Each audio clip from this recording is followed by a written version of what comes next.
Hi hello welcome to our channel. నేను మీ సిరి. ఈరోజు మనం చెప్పుకోబోయే కథ ఇష్టమైన సకుడ పార్ట్ 209. కథలోకి వెళ్ళే ముందు లైక్ చేయడం, హైప్ చేయడం మర్చిపోకండి. గగన్ మళ్ళీ మాటలు గుర్తుకొచ్చాయి. ఒక్కో సందర్భంలో ఒక్కోలా అనిపిస్తాడు హర్ష. తను అతన్ని అర్థం చేసుకోవాలి, లేక అతను తన్ని అర్థం చేసుకోవాలి. ప్రేమించినంత మాత్రాన తను ప్రతిసారి సర్దుకుపోలేదుగా. అలాగని వదిలేం లేదు. వేద అతను మరోసారి పిలవడంతో ఆమె ఉలిక్కిపడి చూసింది. ఓకేనా అని అడిగాడు హర్ష. అంది నెమ్మదిగా. నువ్వంత డల్గా ఉంటే అసలు బాలేదు కదా అన్నాడు. అదేం లేదు, థ్యాంక్ యూ. అప్రయత్నంగా అతన్ని హత్తుకుంది. ఒక క్షణం అలాగే ఉండిపోయాడు హర్ష. ఆమె కౌగిలిలో ఏదో ఉద్వేగం. అది తెలుస్తున్నా సరే ఎందుకో అతనికి అర్థం కాలేదు. అతని భుజాల మీదుగా రాసుకుంటూ వెనక్కి వెళ్తున్న ఆమె చేతులు ఆమె దూరం జరుగుతుందని చెప్పకనే చెబుతున్నాయి అతనికి. అతను అలాగే నిశ్శబ్దంగా ఉండిపోయాడు. ఆమె గుడ్ నైట్ చెప్పి కారు దిగి వెళ్ళిపోయింది. ఆమె వెచ్చదనం ఇంకా అతనికి తెలుస్తున్నట్టే ఉంది. ఎప్పటికో తేరుకొని అతను వెళ్ళిపోయాడు. ఆ సంఘటన తర్వాత వేద హర్షలో చాలా మార్పు వచ్చినట్లే ఉంది. అతను ఆలోచించి మాట్లాడుతున్నాడు. ఆమె అతన్ని అర్థం చేసుకోవడానికి ప్రయత్నం చేస్తోంది.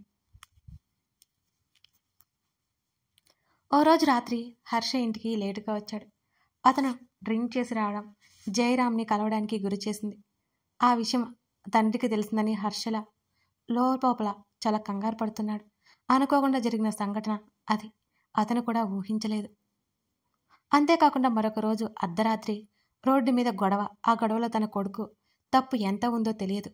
కొడుకు జీవితం ఎటుపోతుందో అనే భయం మొదలైంది జయరాంలో. అన్ని వదిలేసిన క్రికెట్ మ్యాచ్ల కోసం వెళ్తున్నాడు. జయరాంకి అసలు హర్ష గురించి దిగులుగా ఉంది. ఏం అర్థం కావట్లేదు. ఆల్రెడీ ఒకసారి జైలు వరకు వెళ్ళి వచ్చాడు.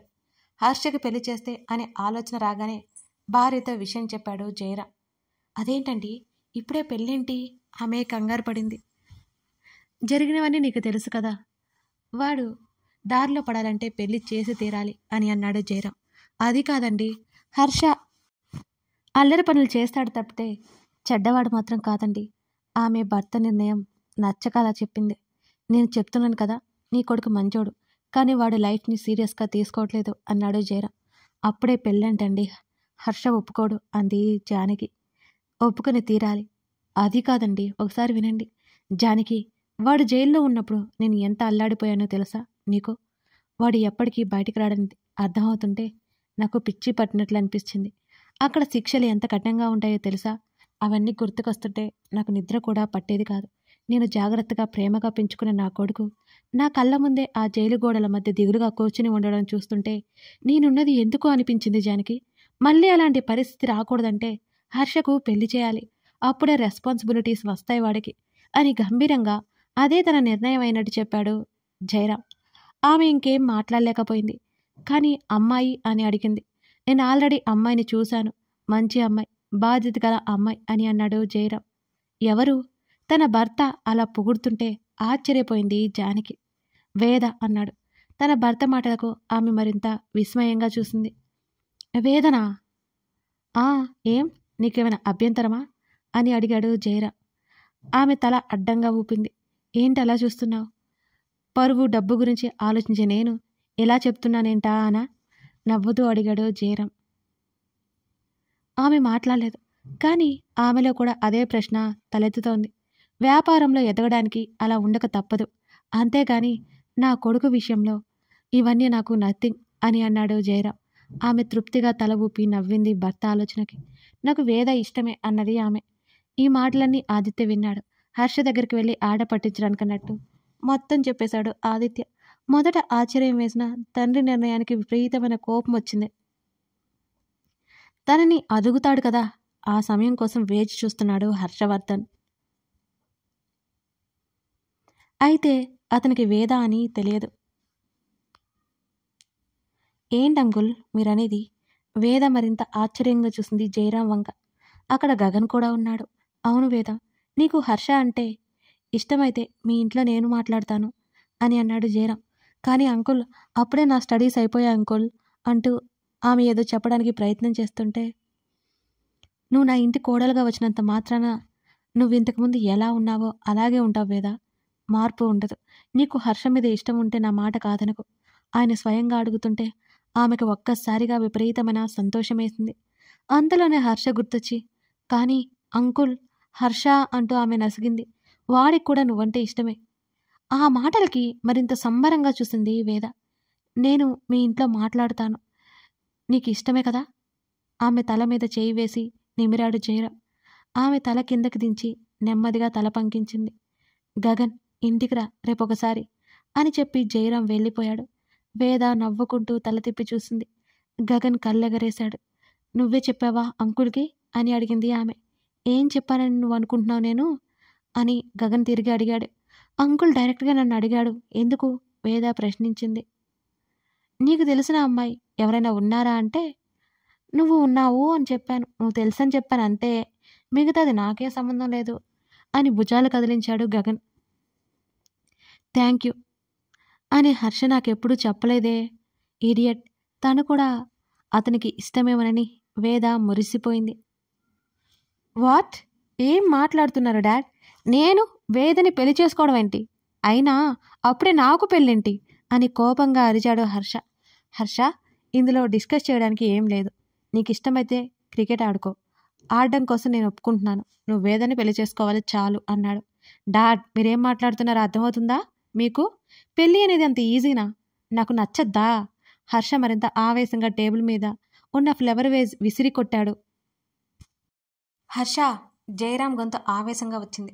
నా లైఫ్లో మీరు తీసుకునే నిర్ణయం నాకేం నచ్చలేదు డాడ్. మీరు ఎవరినో తీసుకొచ్చి పెళ్లి చేసుకుంటే నేనెందుకు పెళ్లి చేసుకోవాలి? నా మీద మీకు అన్ని అధికారాలు ఉన్నాయి, కానీ నా జీవితాన్ని నాశనం చేసే అధికారం మాత్రం మీకు లేదు డాడ్ అని హర్ష చాలా విసుగ్గా అన్నాడు. ఎవరో కాదు వేద, తనంటే నీకు ఇష్టమేగా అని జయరాం చెప్పగానే అప్పటి వరకు ఆవేశంతో ఊగిపోతున్న అతను స్విచ్ ఆపగానే లైట్ ఆగినట్టు టక్కున ఆగిపోయాడు హర్ష. ఏంటి అని అడిగాడు. అవును, వేద నీకు సరైన జోడి అని మాకు అనిపిస్తోంది. అలాగే వేద అంటే నీకు ఇష్టమే. తను నీకు ఎప్పటి నుంచో తెలుసు. ఇంకేంటి ప్రాబ్లం అని జయరాం సీరియస్గా అడిగాడు. పక్కనే ఉన్న గగన్ వైపు చూశాడు హర్ష. అతడేం మాట్లాడట్లేదు, మౌనంగా చూస్తున్నాడు. హర్ష మళ్ళీ తండ్రి వైపు చూశాడు. డాడ్, మీరేం మాట్లాడుతున్నారో అర్థమవుతుందా? నాకు వేదతో పెళ్ళేంటి డాడ్? నాకు ఒపీనియన్ లేదు అని హర్ష అంతే సీరియస్గా చెప్పాడు. ఏం మాట్లాడుతున్నావు హర్ష నువ్వు? అప్పటి వరకు మౌనంగా ఉన్న జానకి నోరు తెరిచింది. నిజమే మాట్లాడుతున్నాను మమ్మీ. నాకు వేదతో పెళ్ళేంటి? అసలు ఊహించుకోవడానికి నాకు చిరాగ్గా ఉంది అని అంటున్న అతని మాటలకి జానకి విస్తుపోయి చూసింది. వారి ఇద్దరి మధ్య దగ్గరతనం ఎన్నోసార్లు గమనించింది జానకి. తన కొడుకేంటి అలా అంటాడో ఆమెకైతే మాటలు రావడం లేదు. నువ్వు ఈ పెళ్లి చేసుకోవాల్సిందే, లేకపోతే మన మధ్య బంధం ఈ రోజుతో దిగిపోతుంది జయరాం చాలా సీరియస్గా చెప్పి అక్కడి నుంచి వెళ్ళిపోయాడు. హర్షకి మతిపోయినట్టుంది తండ్రి మాటలు వింటుంటే. ఏంటి మమ్మీ ఇది? నా లైఫ్ ఇది, మీరు డెసిషన్ తీసుకోవడం ఏంటి? అతను అసహనంగా తలపట్టుకున్నాడు. జానకి ఏం మాట్లాడాలో అర్థం కాలేదు. భర్త మాటలు విన్నాక కొడుకు గురించి ఒకలాంటి భయం కలిగింది ఆమెకు కూడా. ఏం చేసి ప్రాణాల మీదకి తెచ్చుకుంటాడో అనే భయం కూడా కలిగింది. తన కొడుక్కి ఇష్టం లేకుండా పెళ్ళి అనే బాధ కూడా ఉంది. హర్ష, ఒకసారి డాడీ చెప్పింది ఆలోచించు. వేద నీకు సరైన జోడి అని ఆమె అంటుంటే మమ్మీ అని తల్లి మీద గట్టిగా అరిచాడు. అతని అరుపుకి ఆమె కూడా ఉలిక్కిపడినట్టు కొడుకు వంక చూసింది. మీకు అర్థమవుతుంది అసలు ఏం చేస్తున్నారో? నాకు ఇష్టం లేదు అంటుంటే బలవంతంగా పెళ్ళి పెళ్ళి పెళ్లి చేయాలంటారేంటి మీరు? నాకు పెళ్ళి ఇష్టం లేదు, వెళ్ళి డాడీకి చెప్పు అని విసురుగా చెప్పి గగన్ పక్కనే కూర్చున్నాడు హర్ష. జానకి అక్కడి నుంచి మౌనంగా వెళ్ళిపోయింది. అడ్డమైన సలహాలన్నీ ఇస్తావు కదా, ఇప్పుడేమైంది? నోరు మెదలట్లేదు. ఫ్రస్ట్రేషన్తో గగన్ మీద అరిచాడు హర్ష. మీ మమ్మీ డాడీకే నీ గురించి సలహా ఇచ్చే హక్కు లేదు, ఇక నాకెక్కడిది అని వెంటనే డైలాగ్ కొట్టాడు గగన్. అంటే ఏంటి నీ ఉద్దేశం?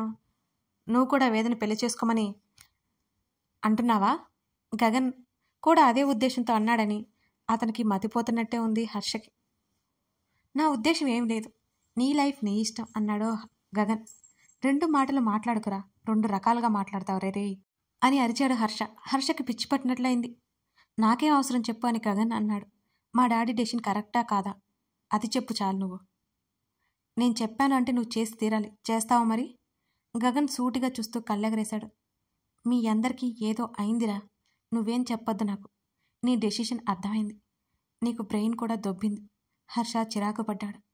సరే ఏంటి సంగతి మరి? గగన్ అనగానే చంపేసేలా చూశాడు హర్ష ఈసారి. ఇంత జరుగుతున్న సంగతులు కావాలరా నీకు? ఇంత శాడిస్ట్లా తయారవేంటి నువ్వు అని గట్టిగా అరిచాడు హర్ష. వేదను త్వరగా ఇక్కడికి రమ్మను అని అన్నాడు. ఇప్పుడు తను వేదతోనే తేల్చుకోవాలి, వీళ్ళందరితో కాదు. నాకే అవసరం, నువ్వే చేసుకో అన్నాడు గగన్. నువ్వు నా ఫ్రెండ్ లేక వేదకు ఫ్రెండ్వా? హర్ష సీరియస్గా అడిగాడు. చిన్నపిల్లాడిలా మాట్లాడుకురా ఇడియట్ అన్నాడు గగన్ కూడా చిరాగ్గా. డౌట్ లేదురా నీకేదో అయింది. నీ మాటల్లోనే ఇండైరెక్ట్గా నన్ను పెళ్లి చేసుకోమని చెప్తున్నావు. యామై రైట్ అని సీరియస్గా చూశాడు హర్ష. ఓకే, నీకు వేద అంటే ఇష్టం లేదు, యామై రైట్? గగన్ కూడా అడిగాడు. ఏస్, తను నాకు జస్ట్ ఫ్రెండ్ అన్నాడు హర్ష. ఓకే, మరి ఎందుకు తన్ని కిస్ చేశావు? గగన్ అడిగిన ప్రశ్నకి సమాధానం లేనట్టు మిన్నుకుండిపోయాడు హర్ష. అరే బాబు నిన్నే. చెట్, పోయి వీడికే చెప్పాలా విషయం? సైకోపాత్గడు అన్నీ గుర్తుపెట్టుకుని తగలడ్డాడని మనసులోనే గగన్ని తిట్టుకున్నాడు హర్ష.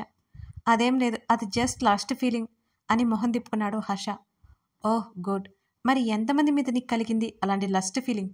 ఎంతమందిని కిస్ చేశావు అని గగన్ అడిగాడు. ఏంట్రా నీ ఇంట్రాగేషన్లో? ముద్దు పెట్టుకుంటే ఫీల్ ఉన్నట్టా, ప్రేమ ఉన్నట్టా అని తిరిగి అరిచాడు హర్ష. ఎస్, వైఫ్ని మాత్రమే కిస్ చేయాలి, ప్రేమ ఉంటేనే కిస్ చేయాలి అని గగన్ గట్టిగా చెప్పాడు. ఇదంతా ఫూలిష్నెస్. నా క్వశ్చన్కి సమాధానం చెప్పకుండా నువ్వే నన్ను క్వశ్చన్ చేస్తే అర్థం ఏంటి? నీ దగ్గర ఆన్సర్ లేదని కదా. యూ లవ్స్ వేద, అది నీకు అర్థం కావట్లేదు అని పైకి లేచాడు గగన్. మీరు ఎన్ని చెప్పినా నా నిర్ణయం అయితే మారదు. నేను వేదతో మాట్లాడతాను. అసలు తను ఎలా ఒప్పుకుంది ఈ పెళ్ళికి అంటూ హర్ష కూడా లేవగానే వెనక తండ్రి కనిపించాడు అతనికి ఫ్యూజులు ఎగిరిపోయాయి ఒక్కసారిగా. అంటే ఇప్పటివరకు తను మాట్లాడిందంతా తన తండ్రి విన్నాడా? అప్రయత్నంగా గుటకలు పడ్డాయి హర్షకి. బాయ్ గగన్ చెప్తుంటే, దుర్మార్గుడా, ఎందుకురా టాపిక్ తీసావు? వెనకే మా హిట్లర్ ఉన్నాడ్రా బాబు అని హర్ష పళ్ళు కొరుకుతూ గగన్ వంక చూశాడు.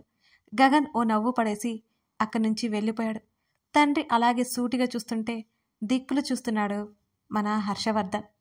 కథ కొనసాగుతోంది. మీకు ఒక చిన్న విషయం చెప్పాలండి, స్కిప్ చేయకుండా వినండి. నేను సానుభూతి కోసమో మరే దానికోసమో ఈ విషయం చెప్పట్లేదు, జస్ట్ మీకు తెలియాలి అంతే అండి. యాక్చువల్లీ నేను డైలీ మీకు 3 వీడియోస్ ఇస్తున్నాను. అలాగే మన సిరీ డైరీస్లో కూడా ఒక వీడియో ఇస్తున్నాను. దాంతోపాటు ఈ స్టోరీ నేను రాసుకోవాలి. 2 ఎపిసోడ్లు అంటే ఇక్కడ ఒక వీడియో తయారవుతుంది. నాకు దానికి 2-3 గంటలు పడుతుంది రాయడానికి. అన్నీ మేనేజ్ చేసుకొని ఈ వీడియో ఇవ్వడానికి నేను చాలా కష్టపడుతున్నానండి. ఇది కూడా ఎందుకు చెప్తున్నానంటే, కొన్ని కామెంట్స్ డిస్కరేజ్ చేసినట్టున్నాయి. ఇట్స్ ఓకే, నేను అవి నోట్ చేసుకుంటాను. బట్ నేను కూడా చాలా కష్టపడుతున్నానండి. మీరు ఇది అర్థం చేసుకున్నారని ఆశిస్తున్నాను. నాకు కూడా మీకు అన్ని కథలు ఇచ్చేయాలనిపిస్తుంది. నేను ఛానల్ స్టార్ట్ చేసిన దగ్గర నుంచి మీకు ఒక డెడికేషన్తో అన్ని వీడియోస్ చెప్పినవి చెప్పినట్టుగా ఇస్తున్నాను కదా. ఎప్పుడైనా ఆపేశానా? ఈ ఎపిసోడ్ ఈ స్టోరీ కొంచెం లెంత్ తగ్గడానికి చాలా కారణాలు ఉన్నాయండి. అవే మీతో ఇప్పుడు చెప్పాను. అదండి విషయం. మీరు అర్థం చేసుకుని సపోర్ట్ చేస్తారని ఆశిస్తున్నాను. అప్పుడే కదా ఇంకా నేను బాగా ఇవ్వగలను.